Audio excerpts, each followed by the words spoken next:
and I made a little tutorial on how to make these adjustable ear loops, so you might recognize this mask if you saw it. And now I want to show you how to make the whole mask. This is a 3-layer mask, and I am coming out with my pattern as soon as possible. I had to hire somebody to put it into a CAD program. So we're working on it, but in the meantime, you can use any pattern to make the mask this way. I mainly just wanted to talk about the materials that I'm using and why I'm using them. And you could also print out Jesse Killian's pattern. I based mine off of this to begin with because I like that he has sizes where you can measure your face and get a better fit. His sizes seem to me be a little large, so this was his smallest size, and it's a little big on me, so I shrank it down 3 smaller sizes as well. I have a petite size that I make for me, but this is, you could print his out, and I made alterations to it because for what I'm doing, he has this angle here, and it's fine if you're just making a 2-layer mask, but I have a filter pocket, so it doesn't work for me to have this type of angle.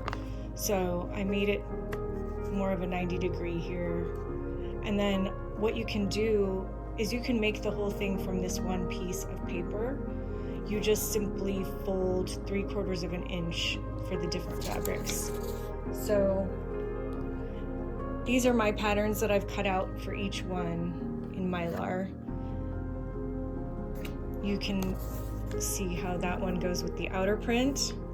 And then for the inner middle layer, you want to fold it in 3/4 of an inch would be for the lining, but for the middle inner layer, it's that size.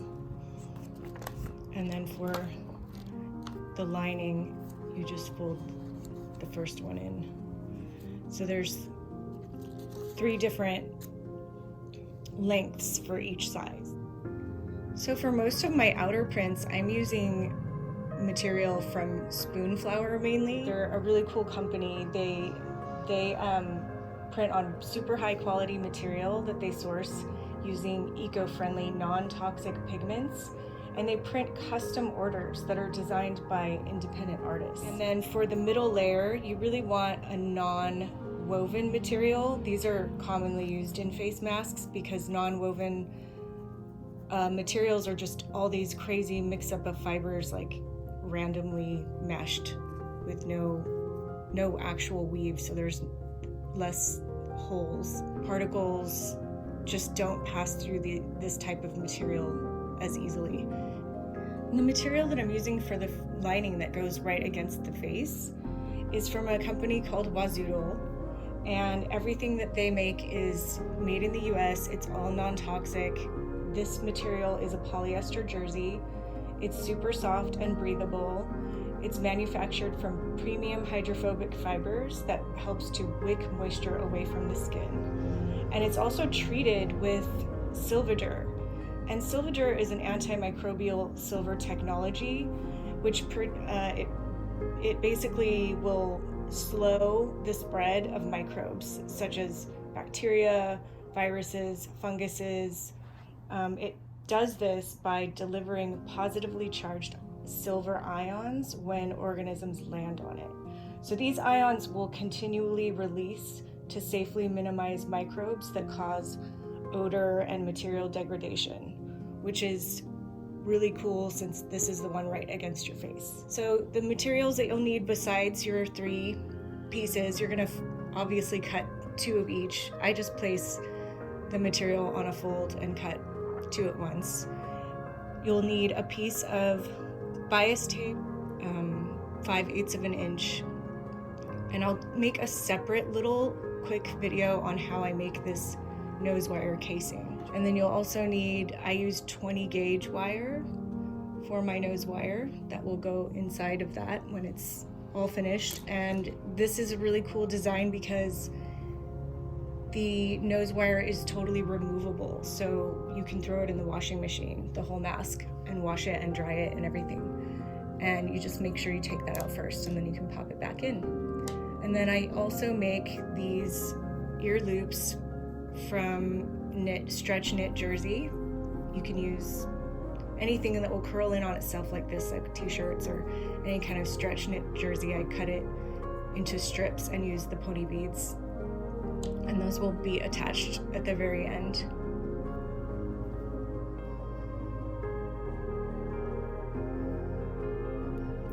So featherweight or medium weight sew-in interfacing goes down first. We'll put our piece of silver lining. It's a little stretchy, so it's a little hard to work with at first to get used to it. That's why I'm saying these aren't really particularly easy beginner sewing type of masks, but there's already a million instructions out there for those. So I feel like something like this was needed.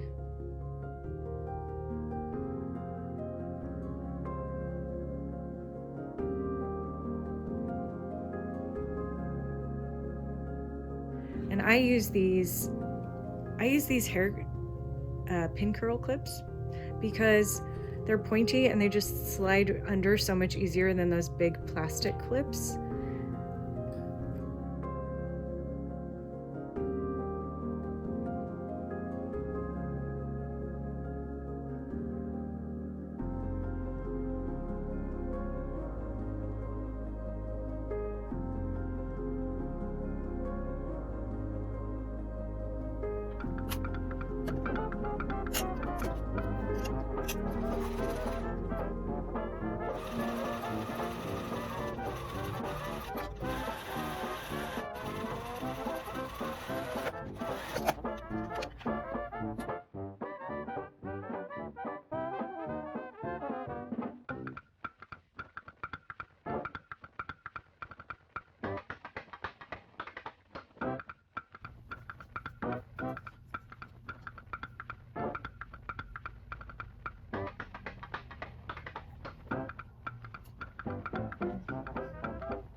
And then I trim this to about an 1/8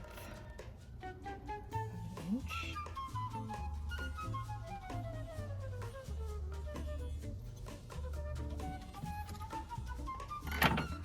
So that will be the face lining. And I love how this medium weight interfacing really gives it a good structure.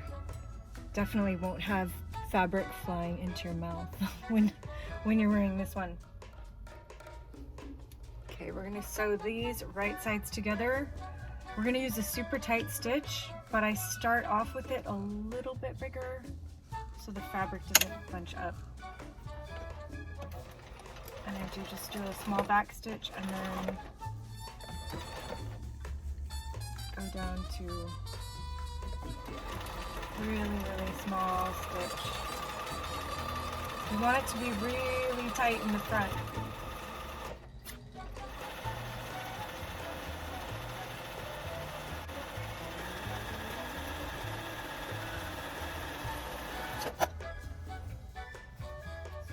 Now we're going to put all the pieces together. Normally I do this in my lap, so I don't really know. We'll see. I'm going to try on the table, but you want right sides together.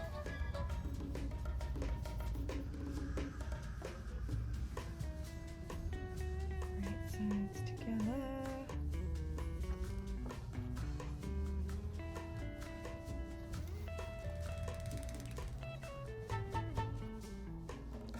line up the seams. This is the top of the mask. I can't do it without putting in my knot. I have to do it. Okay, I'll try to.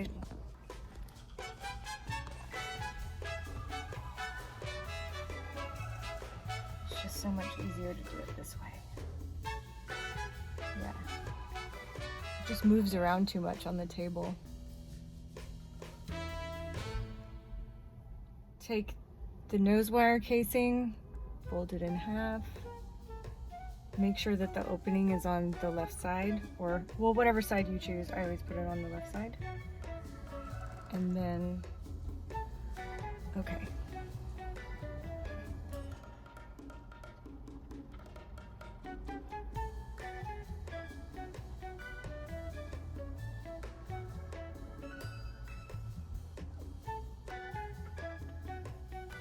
Just want it to line up perfectly. There we go.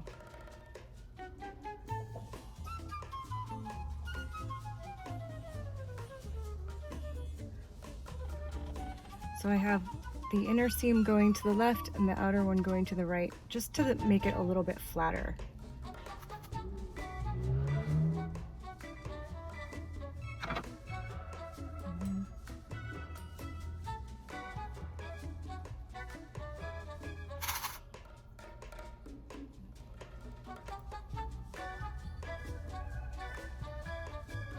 Just like to make sure they're lined up as close as you possibly can get it lined up on the top.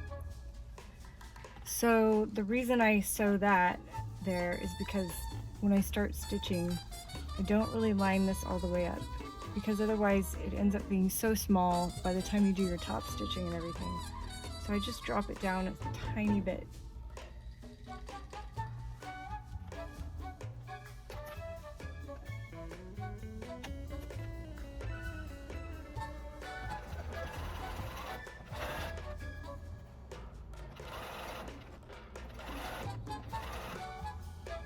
And as I sew, I kind of, instead of trying to follow this curve, I sort of pull the fabric straighter in front of me as I go. And I just feel like that's helpful.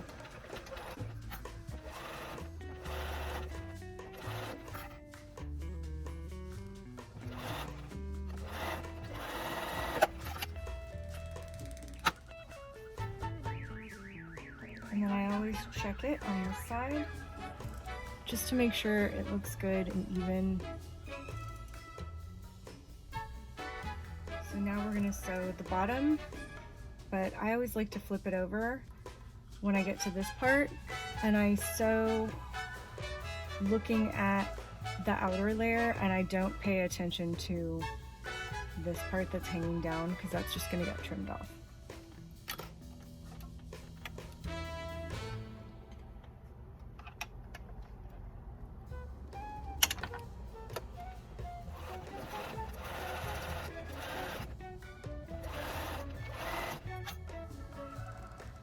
Same thing here, I push the seams away from each other to make it a little bit flatter.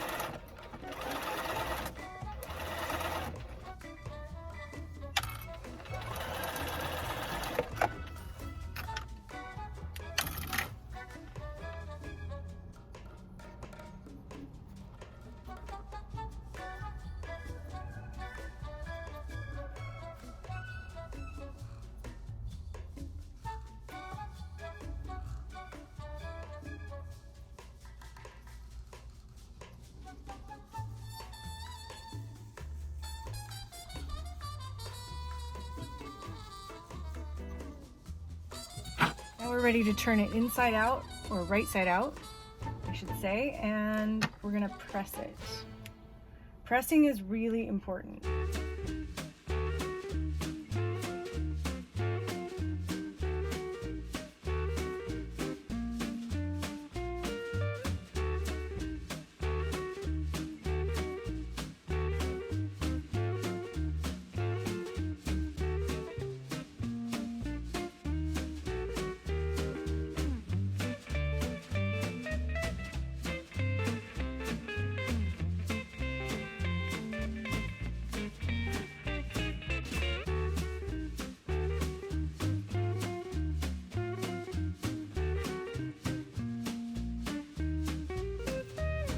After I've pressed it, I bring it over and just trim the very edge just to make sure that it's even. Sometimes it's a little wonky, so I do 1.5 inches. It's just usually a tiny bit of an adjustment.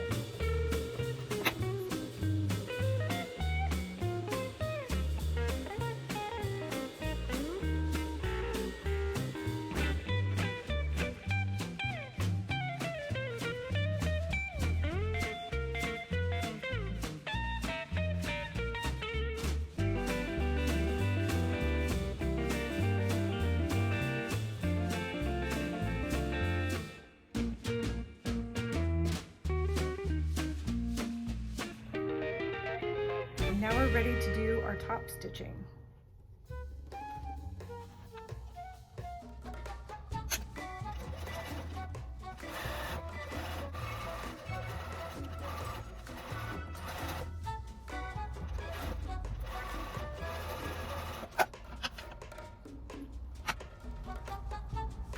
Okay, don't sew that way, just the top and the bottom.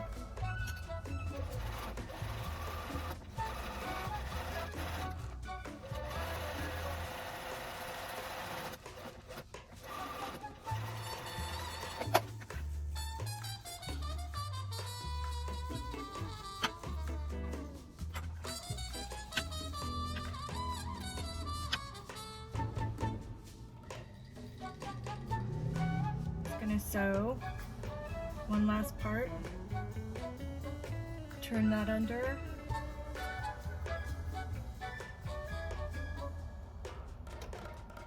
and just go as close to the edge as possible, to the silver lining edge.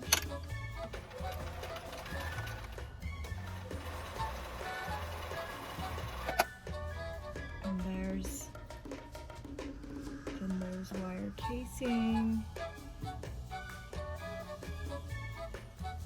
Something to the side.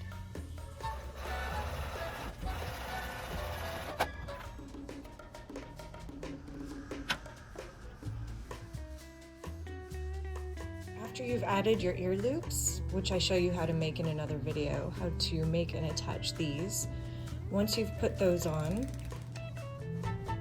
we're going to add the nose wire. So you just open up this side.